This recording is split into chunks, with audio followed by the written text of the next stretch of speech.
Boni Dress, Tawfekh Couture chez Ngagne Ndiaye, Mor Marque Couture et prêt-à-porter unisexe. Soundscref Studio, Darou Hijab vous offre votre série Jabaru Gorgui. La classe, l'élégance et le raffinement, il n'y a pas mieux que Diapari. Une boutique de Paris dans la ville de Dakar. Est-ce possible? Bien sûr, c'est possible avec Diapari. Ne vous le faites pas raconter, mes chers. Venez visiter notre structure, qui est composée d'une grande parfumerie. Et oui, des parfums de classe pour hommes et pour femmes. Tout pour un bien-être. Nous avons des bazins Getzner qui peuvent être confectionnés sur place, évidemment par nos propres tailleurs, dans notre atelier de couture, des prêt-à-porter, et même pour les enfants, nous avons une bambinerie pour servir vos petits bouts de chou. Alors, qu'attendez-vous? Je vous donne rendez-vous au 5 avenue Cheikh Ahmadou Bamba, à côté de la clinique Rabi.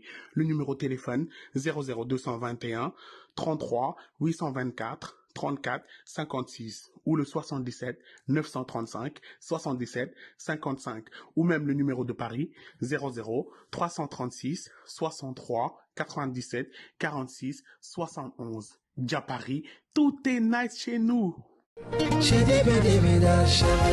lu waay gàtt dégg-dégg xam ni Zo Beauty cosmétique daal mi ngi yëngal àddina kaay leen xool lii mu ñu indil ci ay gamme ngir gën a taaral jigéenu Sénégal rawati nag gentlemen yi fi ne. Venez découvrir la gamme VIP rose gamme bi dindi lépp luy réew ak cere tache noire ak lépp luy tache bu yàgg sa yaram non fu mu ko fekk effacé ko ba noppi bàyyi la tee rose boo xamante ni forum ñu ne la yaa ngi shine like diamond. Look at this bii mooy la gamme VIP marron savon et crème soo koy utiliser lépp luy picc heure ak bépp tache boo doon jàmbat non dootoo ko gisati ci sa yaram góor ak jigéen yépp ñoo koy jëfandikoo. J'adore tes rondeurs xale yi jigéen ñépp bëgg nañ dégg ñu naan leen sa forme dafa rafet et oui ma la solution est en fait arrivée. La gamme VIP Jongama est à votre disposition kay yokk say hanche say sein ak say fes te doo si gis benn effet secondaire ma ne la un produit en base de karité lañ ko defaree 20 jours ñaar fukki fan dong laa la may bu la neexee génn commencé njaabu bande yow. Fini les lèvres noires, le secret est avec Zo Beauty cosmétique ku fi sa tuñ ñuul désormais yaa ko teg sa bopp wutal VIP lèvres rose mu faj sa aajo yow. ñu ngi fii ci Ndakaaru waaye mën nañ la livrer partout au Sénégal woonu gaaw ci 77 127 68 86 ou le 77 067 96 03 Zo Beauty cosmétique mooy sunu choice yow. Vous êtes un amoureux de la belle décoration? Vous voulez vous sentir épanoui? Faites confiance à Mame Diarra Déco et appréciez votre intérieur autrement avec beneen level. Mame Diarra Déco choisit pour vous la meilleure décoration d'ici et d'ailleurs. Nous sommes dans la vente de meubles, de matériel électroménager et d'accessoires. waaw kay chambre à coucher bu ni muut ngay am foofu yi xeetu armoire vase ak meuble de décoration. J'adore les tables basses. ku namm sa kër yaa ngi ku la gis jox la cër daagul nànk ba Mame Diarra Déco nekk Anne Maris 2 en face Ecobank wala nga woote ci 33 832 64 90 wala 77 478 87 28. Mame Diarra Déco, luxe et confort à petit prix. Kamadia Skin and Hair Care vous présente une large gamme de produits cosmétiques, des eaux de parfum authentiques, des produits corporels et capillaires tels la gamme Amira. La gamme Amira est produite en Allemagne à base d'ingrédients naturels et est adaptée à tout type de peau. Ce n'est pas tout. Amira, en plus d'être composé de produits dégraissants, est également en anti-vergeture, anti-cellulite. Waaw, ak gamme Amira, benn jigéen jooyatul, cerne, ras ak réew. Kamadia mooy seen bara parfum bi neexal seeni sëy ak odeur yu neex, senteur cuuraay, parfum oud wala parfum de chambre ba si ànd électrique. Retrouvez-nous à la zone A boulevard Dial Diop ou au 115 avenue Blaise Diagne, numéro de téléphone 78 110 68 69. La décoration dans toute sa splendeur et sa valeur. Soxna Déco Rufisque en face de la gare routière de Djoutibi moo leen di tukkiloo fu soori ak ay meubles yu rafet te am classe. waaw décoration intérieure yu am jikko sa chambre ak sa salon ku ko gis xam ne doo como Soxna Déco moo fa jaar génneel feemi jeeg pire sax Soxna Déco jàpp si sa combat ak ay cuuraay yu amul fenn yi parfum drap nappe de table xoolal ma vase yi rek hey dama ni yeneen i xeetu baax ñu ngi lay xaar gaawal gaaw neexali sa sëy. neexal sa sëy dafa gën a yomba ci sax ak ay épices Soxna Déco. épices yu naturel neex te saf sap moo xam pour sa togg kër wala xew. alors n'attendez plus, appelez le 77 537 08 12 76 553 02 74. Soxna Déco mi ngi nekk Tëngéej jàkkaarloo ak gare routière bu juuti bi. S'épanouir dans son environnement de travail est un droit. Techno Office SARL vous donne la possibilité de travailler dans un endroit convivial avec un matériel de très bonne qualité à très bon prix. Des tables, chaises, salons, casiers et d'autres mobiliers de bureau.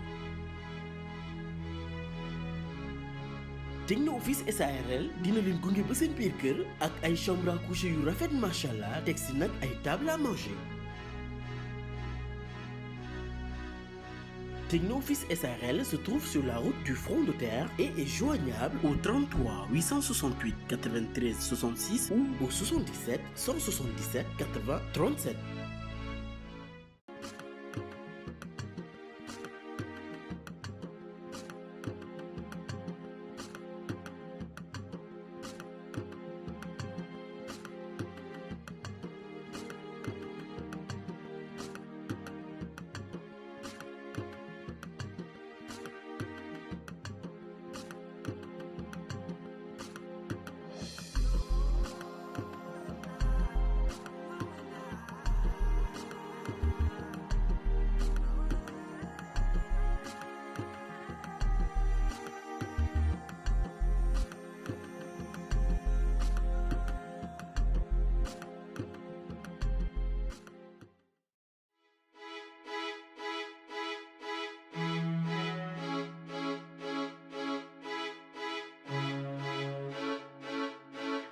puis am na lu xewati lan la. maa soxna wax na la dafa am copain.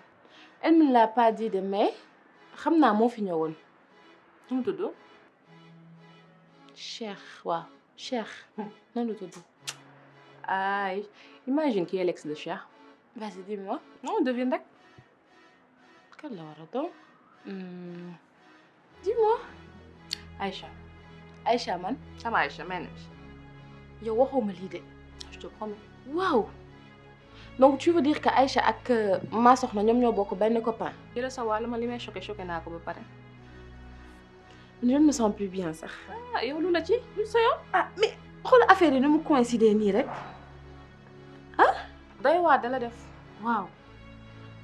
affaire yi jaxasoo na de ma chérie. ah yàlla na jur jàmm rek. ci yàlla. Monsieur Baro, vous allez bien? Oui, c'est Maître Ndao, Badou Ndao. Je représente Madame Rokhaya Mboup.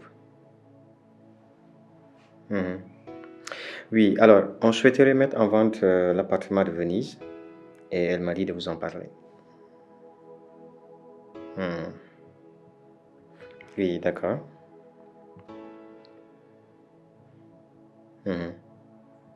Oui. Attendez, pardon. Qu'est-ce que Vincent d'Almeida a à voir avec cet appartement? Quoi?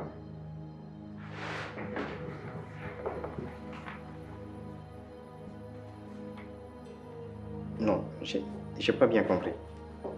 Vous dites le défunt ministre d'Almeida et le défunt mari de Rokhaya Mboup.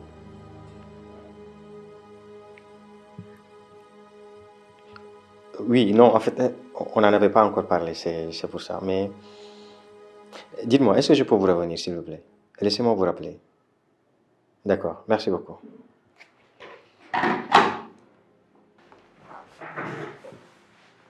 Attends, comment est-ce possible? Vincent.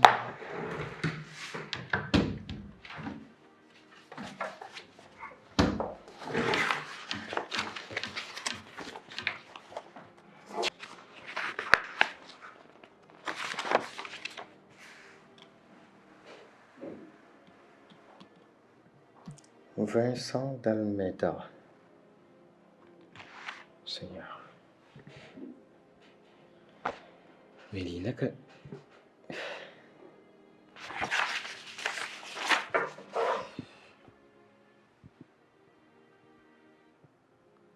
Vincent Dalmeda. Mais Seigneur. Comment est-ce possible? Attends. Qu'est-ce que je vais appeler?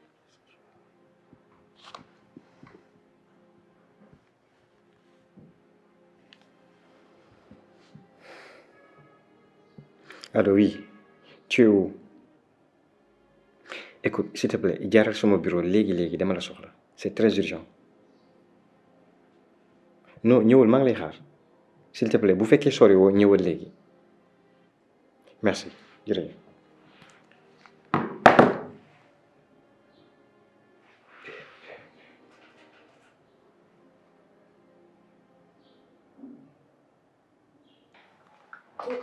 Ça.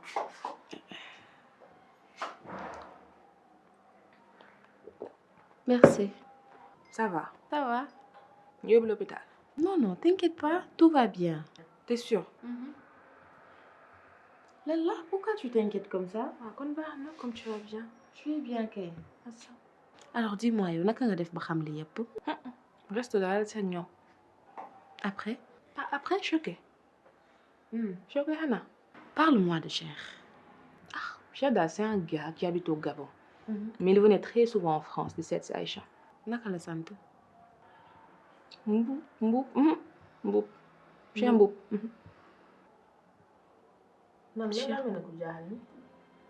En fait, il y a trop de coïncidences. Gis nga partenaire góor gi ki ma la doon wax. Dem naa la dafa demoon après mu ñëwaat. Maître commencé liggéey ak moom. Elle s'appelle Rokhaya Mboup. Tu vois coïncidence yooyu.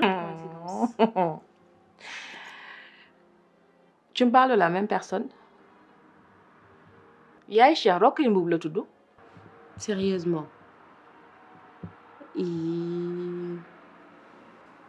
Wow. Est-ce que xam nga ni il y a quelque chose qui se prépare contre cette famille? Te mën naa waat ni Rokhaya Mboup moo nekk ci ginnaaw. Xam nga loolu est-ce que? En tout cas, c'est très compliqué et bizarre.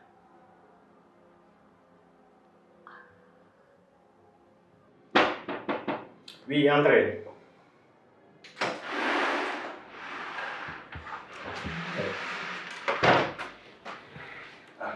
Comment tu vas, mon chemin? Ça va bien. Ça va, tu vas bien? Ça va bien. Sinon? Oui, ça va bien. maa yaa ngi ci jàmm. Ouais, je vais très bien.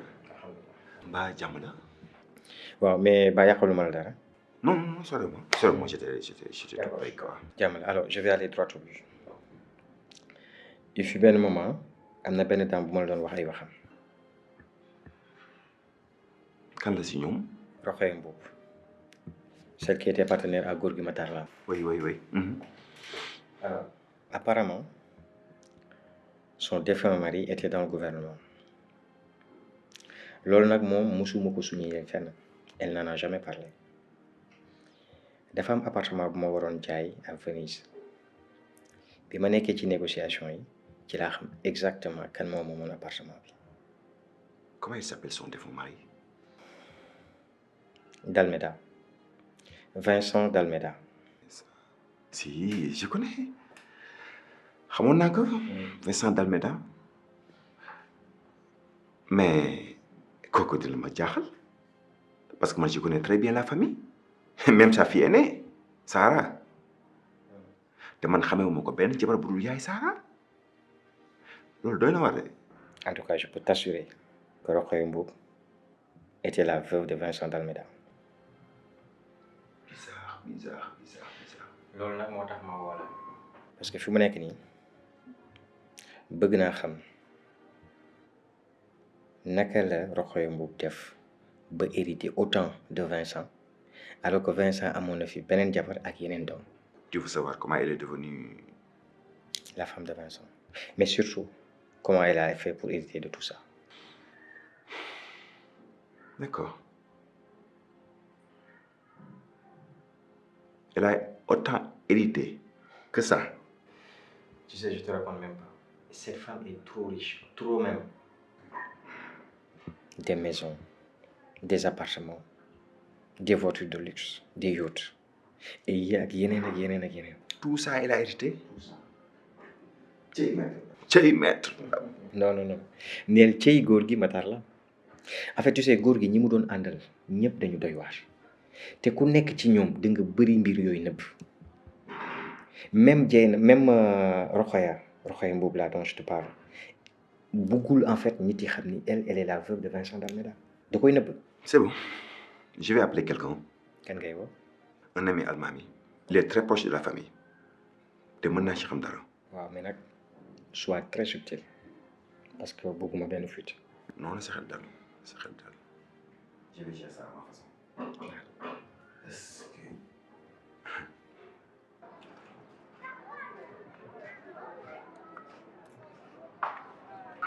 Rame. waaye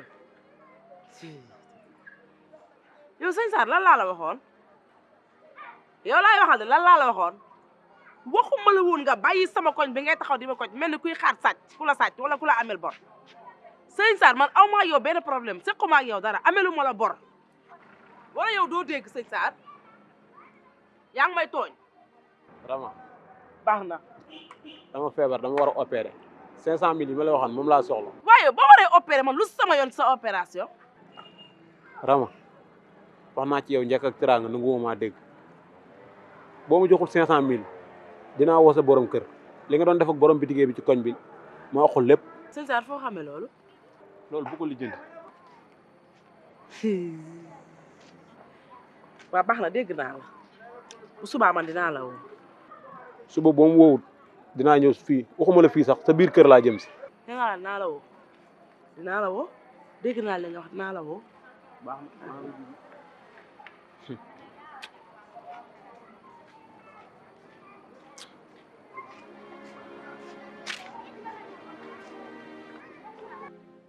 n'importe quoi man on dirait que je rêve li nga may wax ni yëpp allahu akbar ah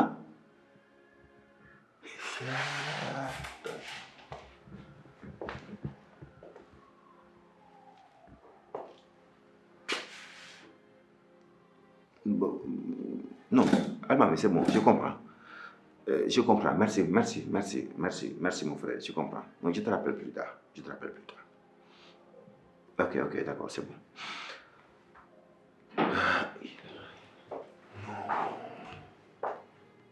Vas-y lan la wax.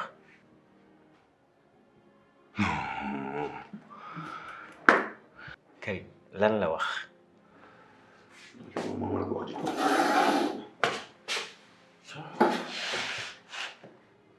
Karim dis-moi lan la wax.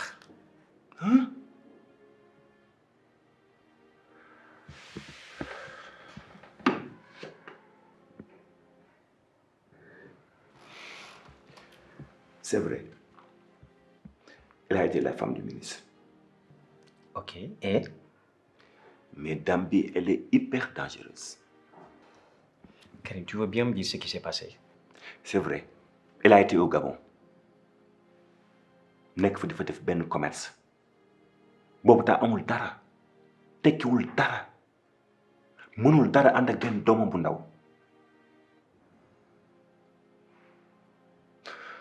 foofu la ko Vincent gisee gis ka rek miir ci xale bi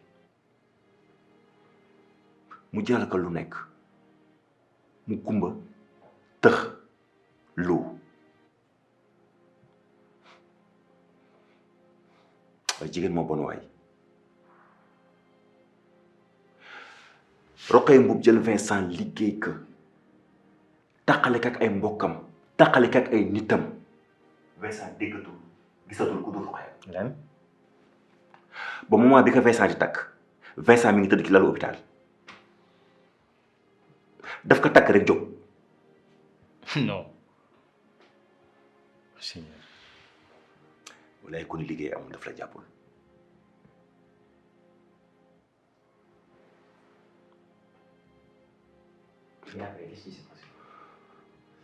li gën a garaaw mi ngi ñëw ministre bi jël ko jox ko léppam féetewu moom fépp téye doomam mettre ko dans de bonnes conditions deseelu ko dara yamu si de mu toogaat benn moment feebar bu metti tëdd na presque 16 mois diggante boobu Rokhaya Mboup dafa jël Vincent kidnappé ko tëj ko mboqam gisu ko xaritam gisu ko kenn gisul kenn nangul kenn teg ko bët te yamu si de mu ni bëggul ku teg bët Vincent bëgg kenn bëggul gis tombam bu doon le président de la République mi wax ak moom kooru Vincent du ñëw Sénégal sama journée tey yàqu na. bi Vincent gaañoo qu'est-ce qui s'est passé par la suite. bi affaire yi seddee dafa jëkk saa di génne benn testament mu ni benn petit frère Vincent moo ko témoin li nga tudd ci yi nga xamante ni am na ko ci ay matériel ay appartement ak ay kër may na ko lu ëpp loolu. waaw d'accord mais attends testament bi Vincent moo ko signé. mais loolu kenn mënu ko justifier koo tëj mu feebar kenn xamul noonu nekkee moom est-ce que rey ko sax kenn xamul kenn mënul wax ni moo ko signé wala signé ko kon dañ mën wax li mu ko may moo ko moom. je comprends maintenant lu tax mu bëgg jaay bien yëpp. pourquoi elle veut se séparer de tout ça. maître boo bëggee dëgg-dëgg Dieynaba du dara devant Rokhaya Mboup elle est beaucoup plus dangereuse que Dieynaba te il faut beaucoup faire attention à elle. tu sais tu ne connais pas la meilleure. encore.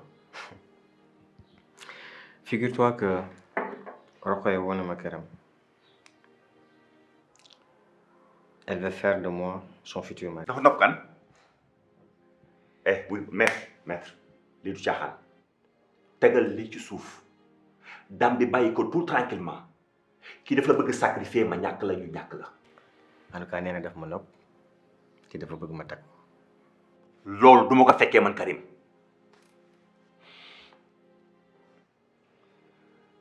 xoolal da nga koy fekk si jëwam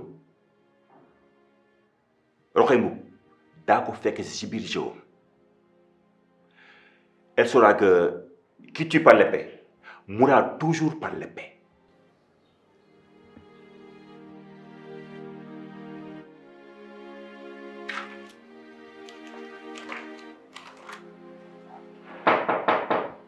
oui.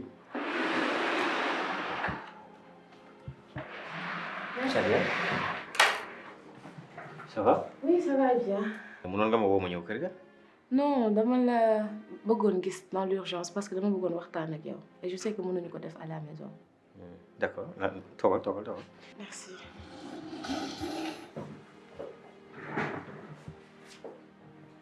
yaa ngi ci jàmm.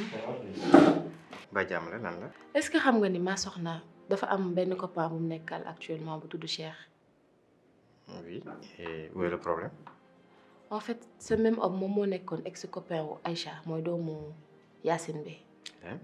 oui et il n'y a pas que ça je pense que Cheikh moomu doomu Rokhaya Mboup la. man Rokhaya. men.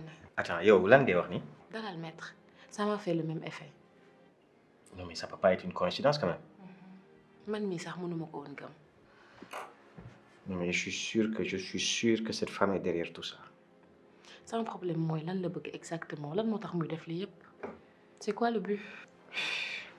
bon tu sais on pensait que Rokhaya Mboup est dangereuse mais ça va au-delà même et selon les dernières informations que j'ai sur elle. oui maître.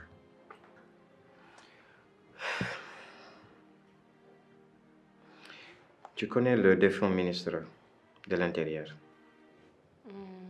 kan la ci. Dalméda. Vincent Dalméda. ah je le connais juste comme ça mais de nom. En fait Rokhaya a été sa femme. waaw.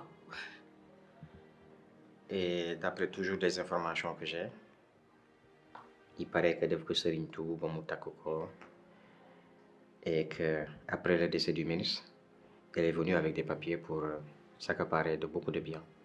comme ni Dieynaba bëggoon def rek. non duñ benn elle c'est sur un autre niveau je peux te dire qu'elle est beaucoup plus dangereuse que Dieynaba et de loin. man je peux comprendre que cette femme soit dangereuse mais sama problème mooy lan la am ak famille góor gi la am ban rapport lan la ko góor gi la am def pourquoi mu ñëw rek singali famille bi comme ça. en fait c'est la question que je me pose depuis ce matin. kii mooy kan.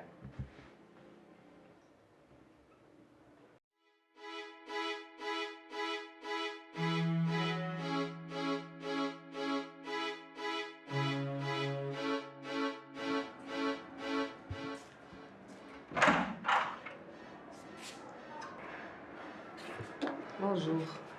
Ça va? Ani Dieynaba. dafa génn. maa ngi koy xaar si saal bi. yow looy def si kër gi ba tey. nga ne kër gi loo fi def ba tey. fii sama kër jëkkër la loolu moo tax ma nekk fi te yow lan moo ci sa yoon. sa jëkkër yàlla na ko yàlla yërëm dem na léegi yow looy xaar. amoo kër mbokk wala kër yaay. sama kër mbokk ak sama kër yaay lan moo ci sa yoon loolu moo tax mënoo dugg lu sa yoon nekk. doo ma traversé. nu ma neex laay waxee ak yow. man du ma Dieynaba tudd ma Dieynaba gis nga dóor la ba ngay xool benn place du dara ci man. sama ndey yooyu essayé ko jéem ko nga dóor ma. tey maa moytu doom. dama ne la lu sa mag Dieynaba mënul ci man yow mi rakkam doo ko mën.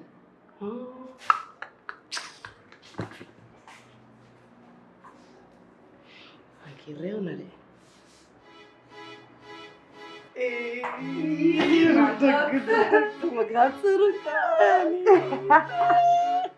ci loolu de.